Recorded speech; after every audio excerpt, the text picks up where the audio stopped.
Assalamualaikum warahmatullahi wabarakatuh. Hai anak-anak ibu, siswa kelas 6. Apa kabar kalian semua? Ibu harap kalian semua dalam keadaan sehat walafiat.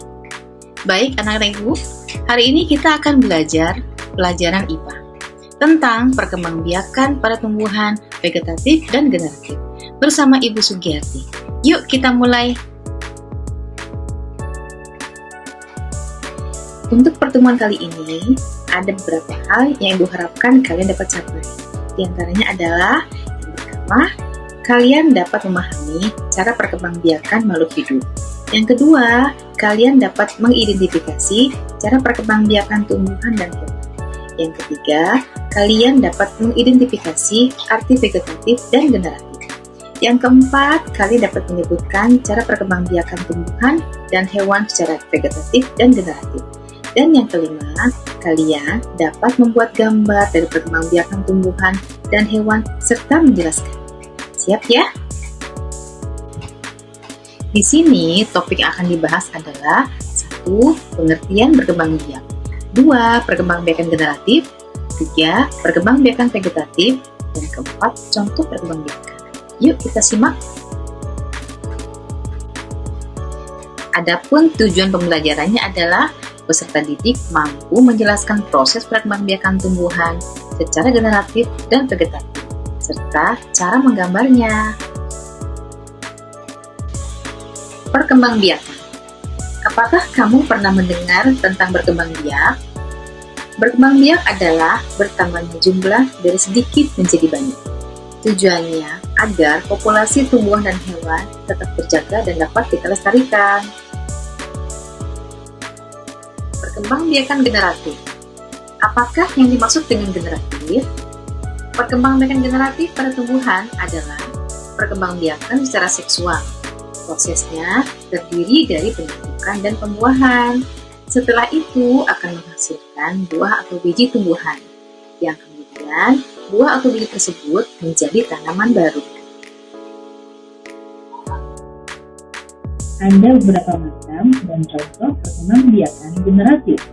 Di antaranya adalah isogami, anisogami, konjugasi, serta penyerbukan. Ada penyerbukan dibagi lagi menjadi pacilis, yaitu penyerbukan sendiri, penyerbukan tetangga, penyerbukan tulang, serta penyerbukan mata. Nah, anak-anak, apa itu penyerbukan? Penyerbukan adalah proses prosesnya bibit sari kepala putih. Penyerbukan pada tumbuhan dapat dibantu oleh serangga, serta sifat keturunan yang diperoleh dari perkembangbiakan secara generatif dapat bervariasi dan juga gabungan kedua induk. Nah, ini sedikit contoh pada perkembangbiakan generatif, yaitu bunga sepatu, tumbuhan kacang, tumbuhan jagung, serta pohon mangga dan masih banyak. Vegetatif. Anak-anak, kita sudah memasuki pada bagian vegetatif. Perkembangbiakan vegetatif pada tumbuhan adalah perkembangbiakan secara aseksual atau tanpa perkawinan.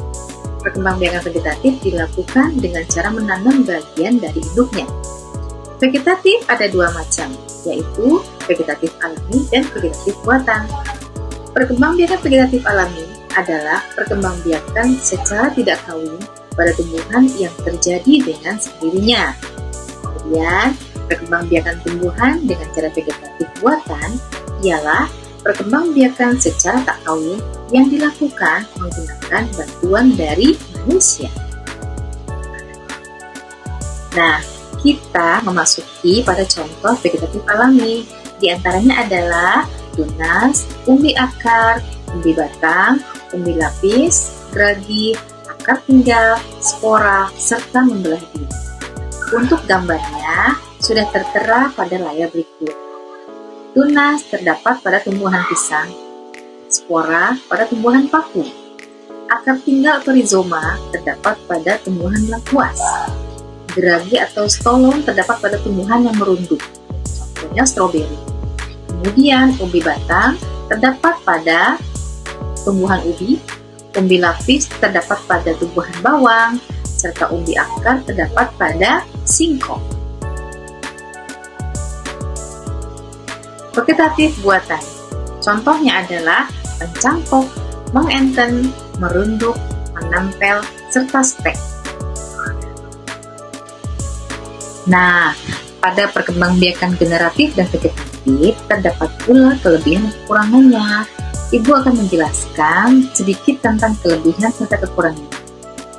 Salah satu manfaat perkembangbiakan generatif adalah dapat menghasilkan sistem akar yang kuat dibandingkan dengan perkembangbiakan secara vegetatif.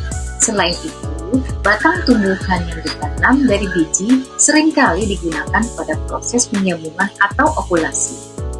Perkembangbiakan secara vegetatif memiliki keunggulan seperti tanaman yang dihasilkan memiliki sifat yang sama dengan induknya dan lebih cepat berbunga serta berbuah.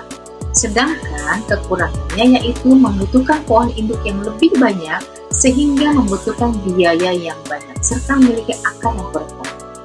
Nah, anak-anak, sampai di sini apakah kalian dapat mengerti? Baik, Ibu rasa pada pembelajaran kali ini Ibu cukupkan. Semoga kalian dapat memahami dan mempelajari dengan Ibu akhiri pelajaran kali ini. Assalamualaikum warahmatullahi wabarakatuh.